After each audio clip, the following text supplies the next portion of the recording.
All right, everyone. So I have created this a part two of the line understanding of line presentations. The first one was just a simple breakdown of the types of mark making you can do with line, getting really basic from vertical, horizontal to patterned line to line that actually has more width or more thickness or thinness. It's all very, very preschool, but still really informative. And all these little details do make a huge difference in being a knowledgeable and understanding designer.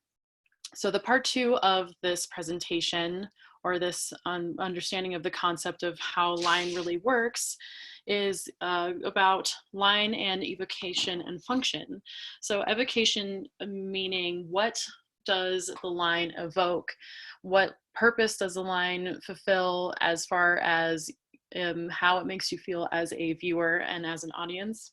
And then also, how does line function throughout a two-dimensional piece to help guide and control your eye in a way that the artist or designer is trying to control and wants.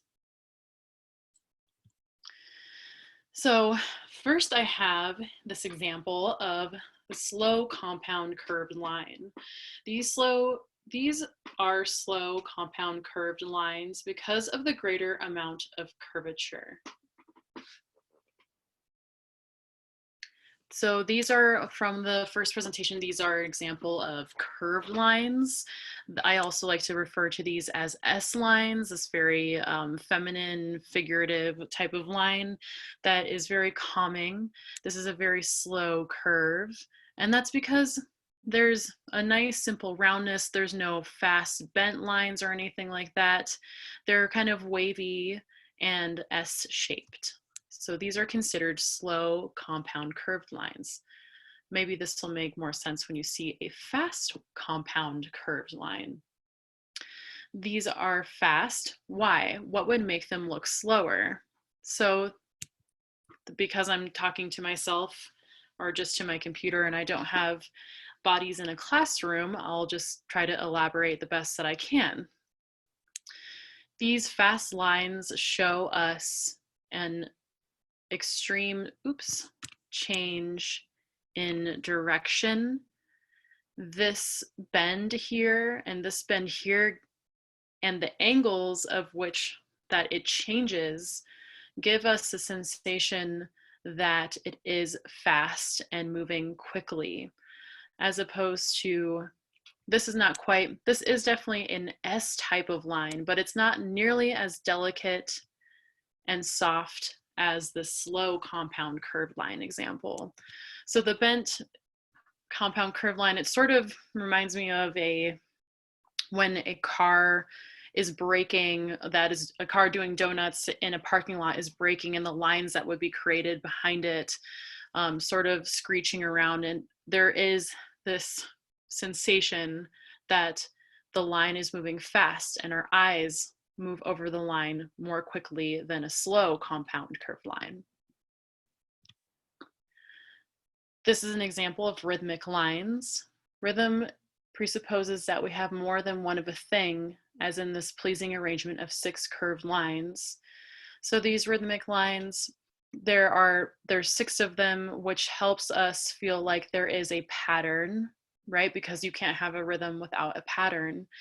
And it also has this nice way of arrangement on the piece of paper that remind me of what in the first presentation when I was giving that example of the diagonal lines, which was kind of evoking this type of movement. And so I'm sure when we think a lot of what music looks like, I know it's an asking the impossible, but artists do try to capture what music looks like, and oftentimes there is a lot of diagonal lines because it does capture movement, because when we hear music or we hear and understand that there's a rhythm or a pattern, then that is associated so much with us moving to it and to dancing. So that is kind of another impeccable power of using lines in this quality, in this way, to make more than one of them and use them in a diagonal direction across the page which gives us this idea of a flow and of rhythm. So these are bent lines.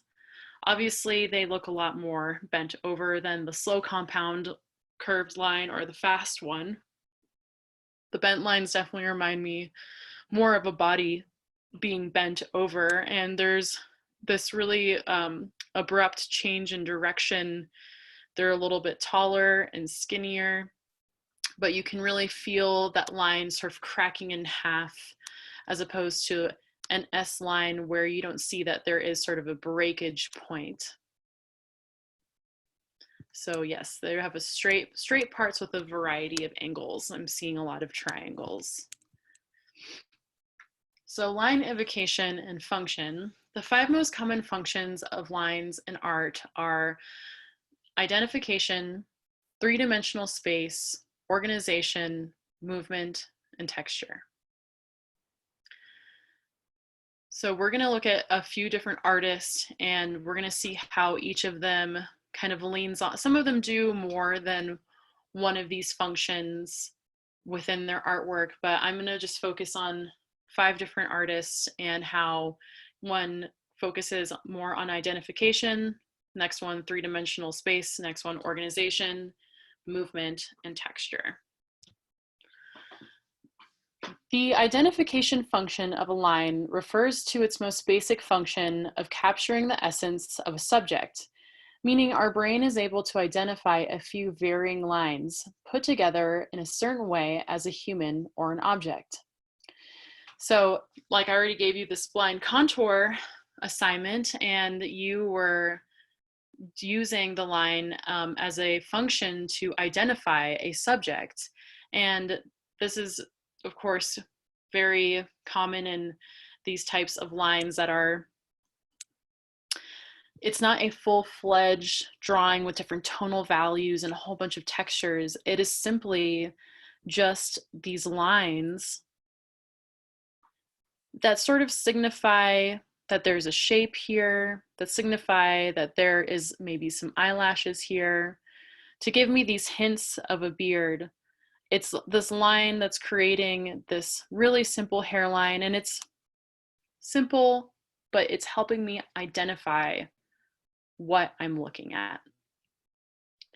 So a blind contour drawing can also be like a contour drawing. A contour drawing just means that it's a drawing primarily made up of lines, of contour lines, and you all did your blind contour drawings already.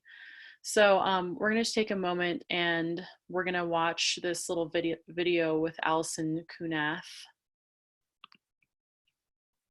really quickly. She does work, I mean, she kind of blew up the internet or whatever with being well known for blind contour portraits, but I know that there are a lot of artists that work this way. So just a really quick 2-minute or about 2.5 minutes of video on this.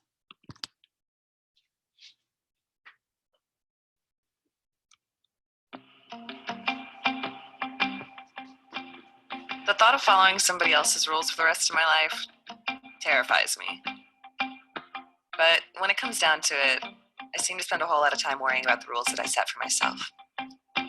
Ways to be, rights and wrongs, and a complete obsession with control. One way I let go of control is by drawing without looking at the paper. These are called blind contour portraits. Since my eyes are glued to my subject the whole time, I don't get to notice mistakes, or be tempted to change a funny mark and try to make it look more perfect. And since my pen never leaves the paper, I'm forced to make these interesting shapes that are somehow better than they'd end up if I was watching where my pen was going. I think that's interesting that she says, I make these interesting shapes that are somehow better than what I was first, than I could have done if I was actually looking at my subject. And I think that that's a really important idea within design, that sometimes less is more, that idea of less is more, or that there is a longer line or any sort of embellishments that one makes within art is what makes the piece look more artful or more attractive. So those types of little mistakes can really be used to evoke a little bit more of a sense of height or a sense of curvaceousness or a sense of calmness or energy. And that's kind of what the blind contour exercise does. It makes you fiddle around and play with a whole bunch of different types of line, and it really does end up having its own type of life. And they all kind of eventually just sort of turn out looking interesting no matter what.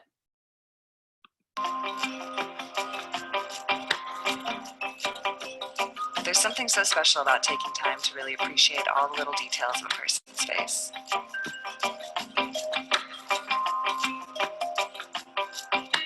We look at people all day long, but how often do we get a chance to truly see them?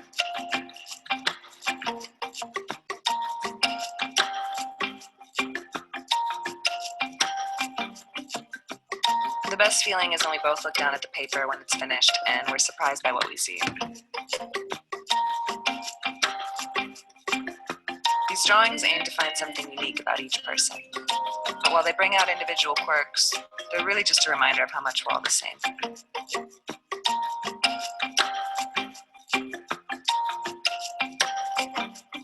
The goal here is to capture something real about the person. Not something real looking, but something real feeling.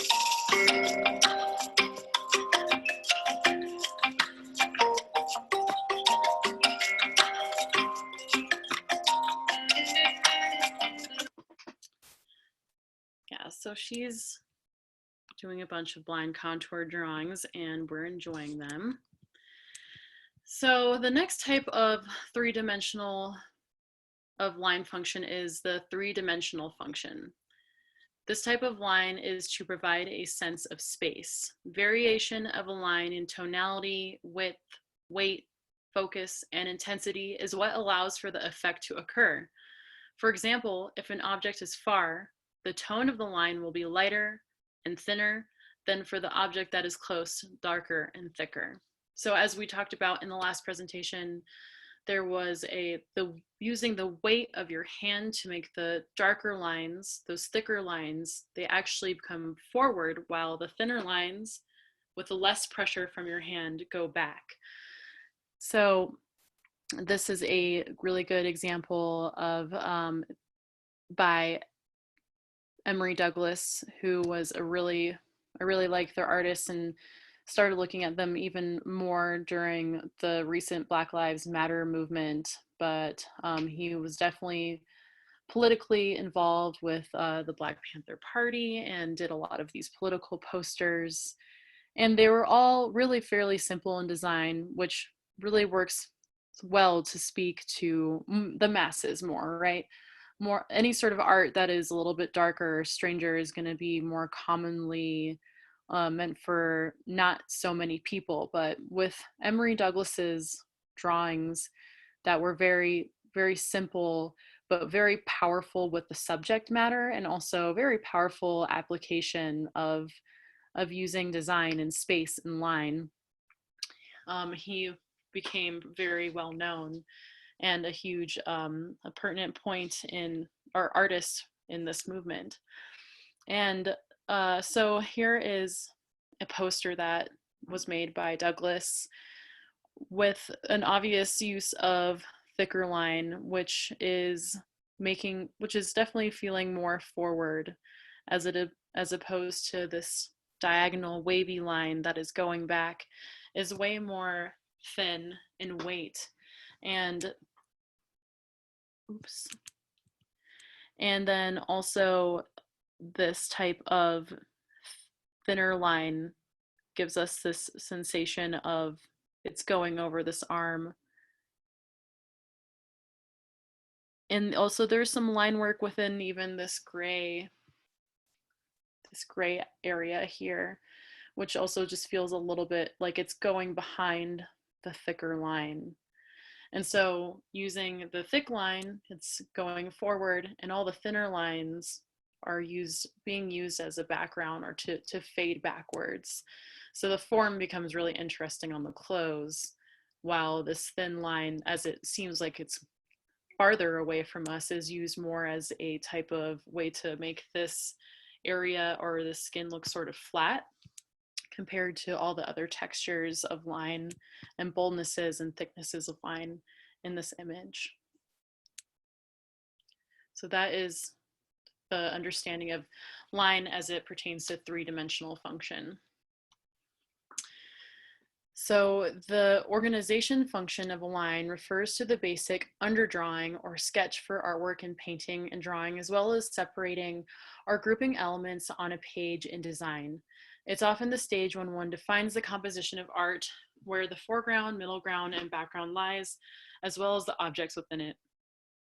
So this is a piece that was done by Brad Kalhammer, who is a Native American artist currently located in Phoenix, but got his career off the ground in New York. And he uses line in this function of organizing his drawing, in the sense that you can always see little remnants of pencil. He paints really beautifully and really very skillfully, but then he also leaves the parts of the drawing with that are just these sketches of pencil, which does give it the sense of him organizing this image. When they're usually, these are watercolor and ink and pen, and he does oil as well, but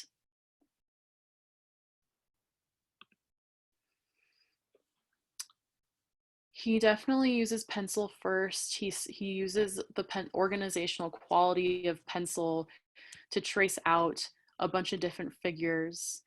He then goes in and paints little details just a bit more, while leaving little traces of mark making behind. In his work, he likes to play with this type of landscape that, obviously when you look at this, you might be able to kind of foresee a landscape, but he likes to think of this landscape as if you were looking at it from a geographical point of view, as if you were looking at it as a map. And he does this because it's kind of talking about his life story, being adopted by a family in the Midwest, a white family in the Midwest, as a Native American man, and kind of creating these own maps of his identity and his life with different motifs from his Native American heritage. So he definitely has a lot of interest in his heritage, and he uses those motifs all the time. But I definitely think it's really cool that he's creating these maps and organizing it with this type of drawing, organizational lines to help us tell a story about kind of where he's coming from, how he's here, and where he's going.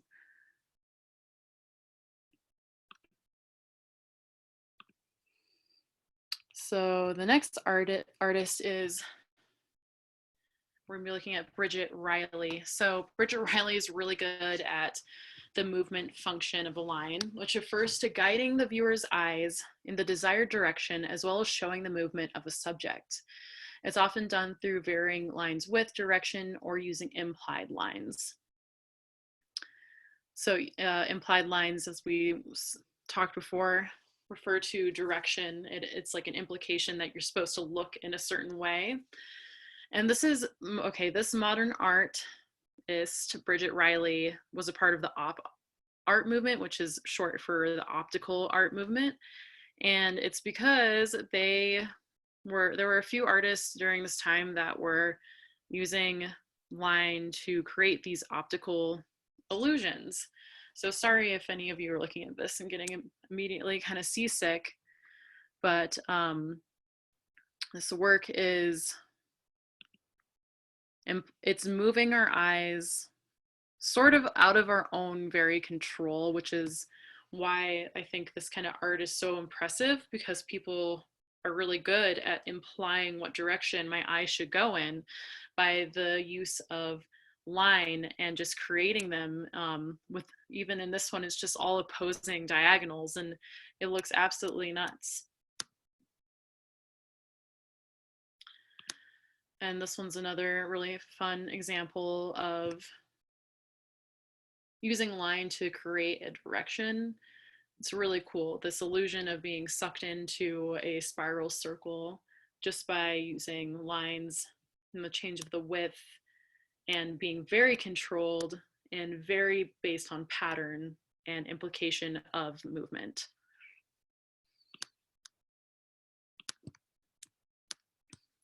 So lastly, the fifth function of line is the texture function, which uses different variations of line to imply textures. For example, smooth texture is created with straight or curved, unbroken lines. Messy texture can be created by using a different tool, maybe by your finger or a paper towel. And fur textures are created with a specific pattern. So texture function can be really fun to use in design and a good way to lay out an image to control the way your viewer is looking at your page. I love this artist, Stephen Gamel. I think actually Netflix just came out with it. He is, let me just start over. This is an artist that I used to love when I would read this book, which is the Nightmare, the Scary Stories to Tell in the Dark. And yeah, I love this book when I was little because I really loved these drawings. And I really do think that this artist, who only I think got famous for the Scary Stories to Tell in the Dark illustration series, his work was always really stood out to me. I felt there was like such a liveliness within the way that he did use texture, especially to create the hair, these moments of decay. And what I was saying before, which I got kind of caught tongue-tied, was I think Netflix has come out with this TV show that is based off of this book, which is exciting, and I should watch it, and I'll let you know how it goes. But back to using line as texture, and also happy Halloween, everyone. It's my favorite holiday. We can just finish this presentation looking at this wonderful use of line and texture and decomposing, and also the way the artist blends that gray into making this entire image look almost misty and foggy, and makes it all the more spooky, and really does give this sensation, oh, I guess that's him, the sensation of texture. Like you can definitely, there's a sensation of feeling when I look at his work. So yeah, that is it on the way lines function. And I'm gonna quit sharing this. Oh, I thought I wasn't sharing the whole time. I did. That's good. All right. So, all right, everyone. So stay tuned for your assignments, which you'll be doing some line drawings, and I'll be giving some student examples from the last semester. So hopefully that'll make it pretty clear on what you're supposed to do, and make sure to have fun, and please take some time to research these artists further, especially if there was something that you liked about them. All right, happy art making, and we'll see you soon.